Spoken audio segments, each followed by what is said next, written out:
Again, chapter 7, another easy chapter. These chapters are not too difficult, especially 5, 6, and 7. As long as you read them and skim over some of the core concepts of these chapters, you'll be fine. This chapter, much like chapter 5, um, discusses healthcare, um, detriments of health. Particularly chapter 5 was more detriments of health and what contributed to healthcare disparities between socioeconomic statuses. Between populations with different socioeconomic status, age, race, education level, um, crime prevalence within a community, things of that nature. Versus chapter 7 is sort of along the same lines, except chapter 7 looks at um, behaviors and how chosen behaviors affect personal health. And then when chosen behaviors affect personal health, it affects large populations of health, as you can see in the United States right now with obesity rates in chosen behaviors of sedentary lifestyle and poor diet. So that's basically what this chapter is going to talk about. It also talks about smoking as a chosen behavior and how smoking negatively affects health. But I mean, that's pretty much common knowledge. We know that these days. Um, 4 leading behavioral risk factors for contributing to negative health. These 4 right here, right? Tobacco, alcohol use, sedentary lifestyles, unhealthy diet. That is definitely an exam question, so make note of that. Excuse me. I believe this is right out of the textbook, talking about those 4 behavioral risks: tobacco use, alcohol, physical inactivity, and dieting. And a study that a government agency had done through the Department of Health and Human Resources. It's all basic common knowledge. Again, the book then gets into some stats of leading causes of death, and it's all heart disease and cancer. Those are the big 2. Okay, heart disease and cancer, and tobacco use, poor diet, sedentary lifestyle, and alcohol all contribute to uh, those those two um, those 2 leading causes of death: heart disease and cancer. So just gets into some more stats. Um, Again, some more stats of prevalence of cigarette smoking. Um, Available to you, whether it's been emailed or whether it's just in your additional resources. Take a look at some of the old, or you can go to YouTube and search these out, but take a look at some of the old um, um, smoking tobacco use commercials from the 50s and 60s, 40s, 50s, and 60s. Major contributing factors to why there's high smoking prevalence today. Now, of course, smoking ads are banned on television, which was a public health initiative in the I believe in the 80s, and then into the 90s with a lot of print ad um, smoking ads in like magazines are very, very highly restricted, down to characters in how characters can and cannot be used.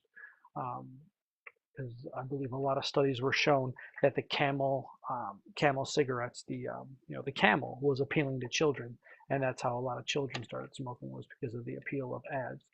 So the book gets into a lot of unhealthy tobacco use stats, and again how cigarette smoking is attributed to different chronic disease, lung cancer, COPD, chronic obstructive pulmonary disorder, stroke, cardiovascular disease, right, things of that nature, other cancers.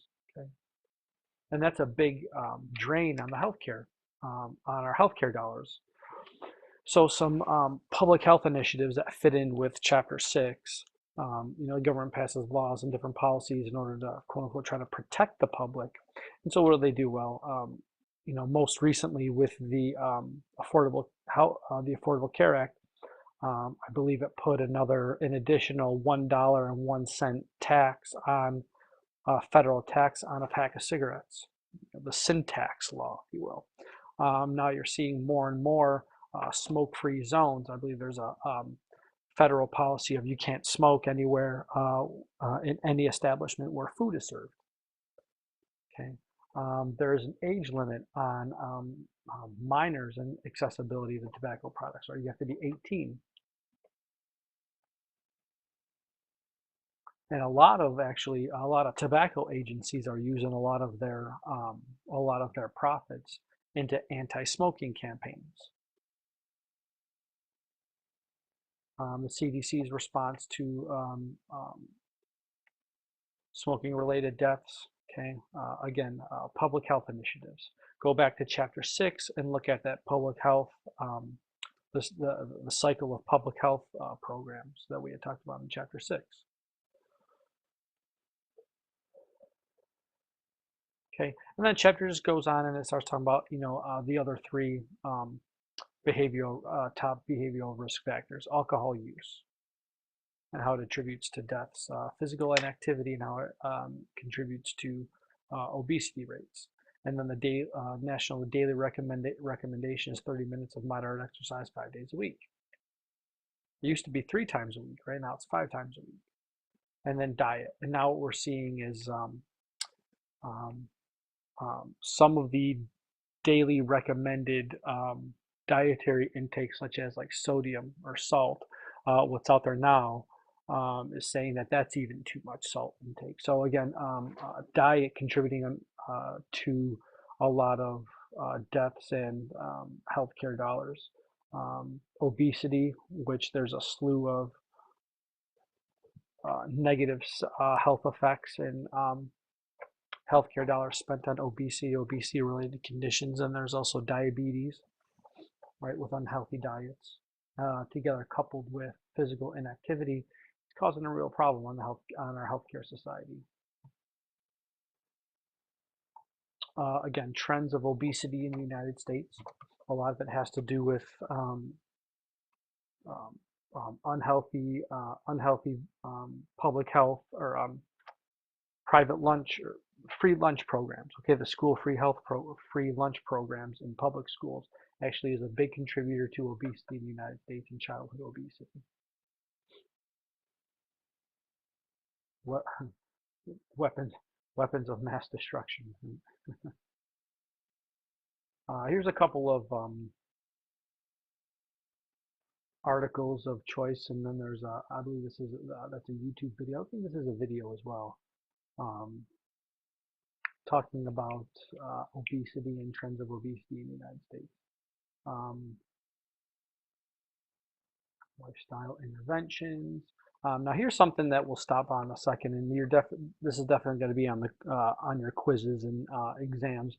Is the population-based intervention model. So when there is a healthcare disparity within a certain population, when there is a high rate of some sort of a disease in a population, such as cancer, such as cardiovascular disease, private and public agencies intervene and implement programs in order to make an impact on large groups of large populations. Okay, know the difference between downstream, midstream, and upstream interventions, and it's pretty easy. It's laid out right here. Downstream is at the individual level, midstream population level, and upstream sort of state and national public policy regulators. Okay, it could be counseling or with with a physician. Midstream being a work site or a workplace health program, school-based programs, and then upstream interventions at the state and national level, such as New York City and the ban that they had on 32-ounce sodas or pop, if you will, up in New York City. So different public opinion on if the government should intervene to that to that degree, or you can just look at the Affordable Care Act and the tax that they put on a pack of cigarettes to help pay for some health care programs.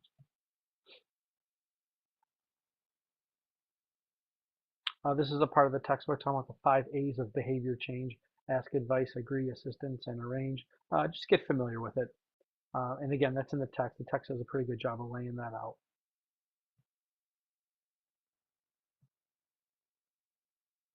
Um, again, health behaviors play a big part in chronic disease, and um, a lot of people within the healthcare fields argue that this is where we need to spend a lot of our preventative dollars, is not only in public health initiatives such as you know where somebody lives and crime rates and food deserts and things of that nature, stuff that we had discussed in chapter 5, but a lot feel that we're not putting enough money towards public health programs to be able to prevent chronic disease and give people education and increase access to healthier food choices and increase access to um, exercise programs. Uh, some insurance agencies, public or some private insurance agencies are offering programs to employers now to be able to give, employee bases access to free gym memberships as part of a group health insurance policy. And also look at Medicare. One thing that not a lot of people with Medicare know is that you actually get a very, very, very, very subsidized and a very discounted YMCA membership for those that have Medicare, okay, prevention. And so a lot of people think that in this area of health and behavior, and then also in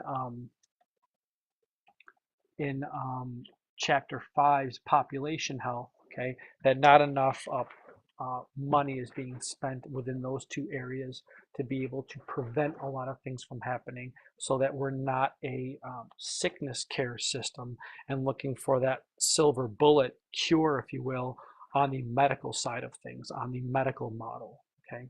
Um, it's a pretty easy chapter. Give it a read over. Let me know if you have any questions. Again, email me or bring it up in class. But again, it's a very easy chapter, and I believe the questions on the test and that are going to be on the midterm, again, are fairly simple and straightforward.